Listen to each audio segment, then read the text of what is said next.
समाज एक ऐसा शब्द जिसके बिना इंसान अधूरा है, जिसका कोई अंत नहीं, जिसकी गहराई में सभी अच्छे बुरे लोग समा जाते हैं, जिसका बिना किसी का बेड़ा पर नहीं होता।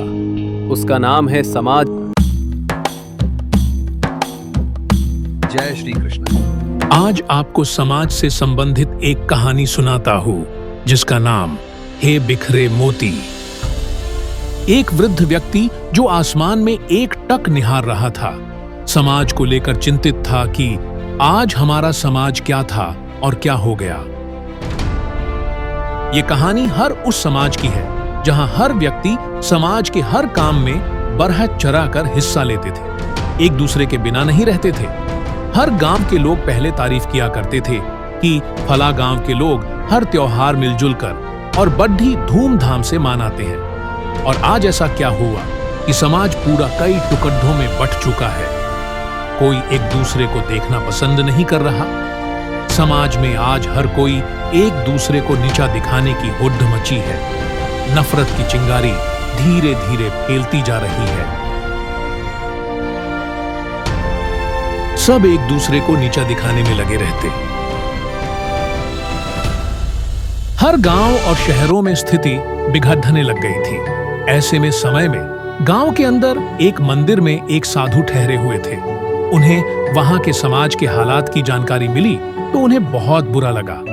उन्होंने एक योजना बनाई और गांव में भटकते हुए युवाओं को बुलवाया और उन्हें समझाया कि तुम्हारी आने वाली पीढ़ी को तुम क्या देकर जाओगे। बताओ मुझे, ये एक दूसरे को नीचा दिखाना, नफरत का जहर घोलना, ये सीख दोगे।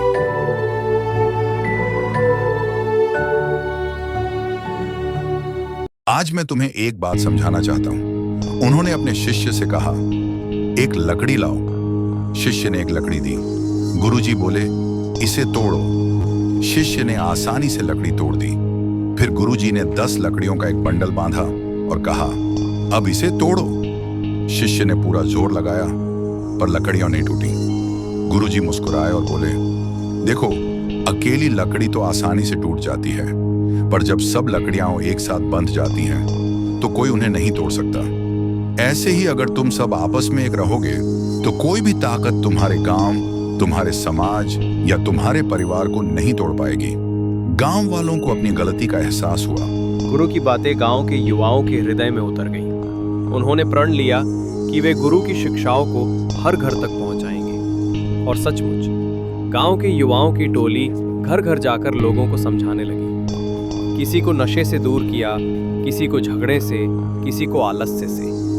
धीरे धीरे समाज में एक नई चेतना फैल गई। हर घर से भक्ति, प्रेम और सहयोग की सुगंध आने लगी। धीरे धीरे समाज बदलने लगा।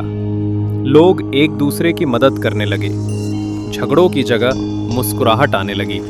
और जब अगला त्योहार आया तो जो लोग पहले अलग अलग मनाते थे वे अब एक साथ जुटे। हर घर में दीप जले, ढोल नगाड़ों की धुन पर सबने मिलकर नाच गाया। बुजुर्गों ने आशीर्वाद दिया और बच्चों ने फूलों से सजाकर कहा, ये सब हमारे गुरु का आशीर्वाद है। त्योहार केवल उत्सव नहीं रहा, वो अब एकता और प्रेम का प्रतीक बन गया।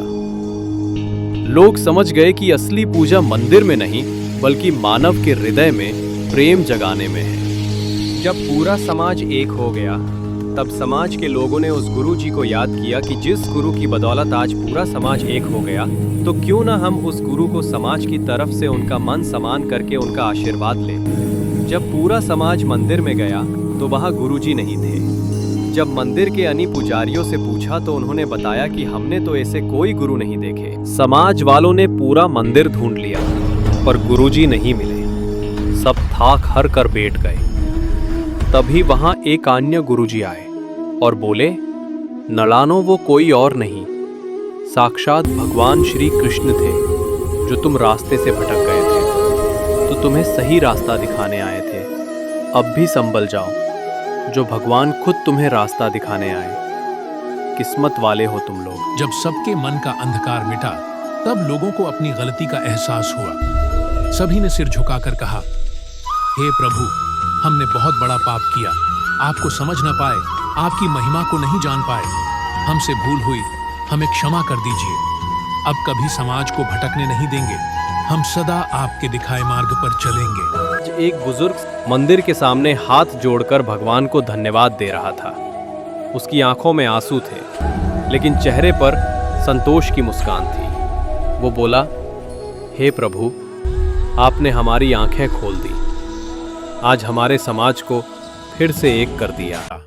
अहंकार विनाश की जड़ है। जब समाज अपने अहंकार में भगवान और सच्चाई को नहीं पहचानता, तब वही समाज टूट जाता है। पश्चाताप से परिवर्तन संभव है। जब लोग अपनी गलती स्वीकार करते हैं, तभी सुधार की शुरुआत होती है। सत्य और धर्म का मार्ग ही कल्याण का मार्ग है। भगवान का बताया रास्ता ही हमें एकता, शांति और सुख देता है। एकता में शक्ति है। जब पूरा समाज मिलकर अच्छे मार्ग पर चलता है, तो कोई भी ताकत उसे तोड़ नहीं सकती। भक्ति और विनम्रता ही सच्ची शक्ति है। जब हम प्रभु के चरणों में झुकते हैं, तभी हमारे जीवन में प्रकाश आता है। अपनी गलती स्वीकार करते हैं, तभी सुधार की शुरुआत होती है। सत्य और धर्म का मार्ग ही कल्याण का मार्ग है। भगवान का बताया रास्ता ही हमें एकता, शांति और सुख देता है। एकता में शक्ति है। जब पूरा समाज मिलकर अच्छे मार्ग पर चलता है, तो कोई भी ताकत उसे तोड़ नहीं सकती। तो दोस्तों, आज की हकीकत पर बनी ये कहानी आपको कैसी लगी जरूर बताएं।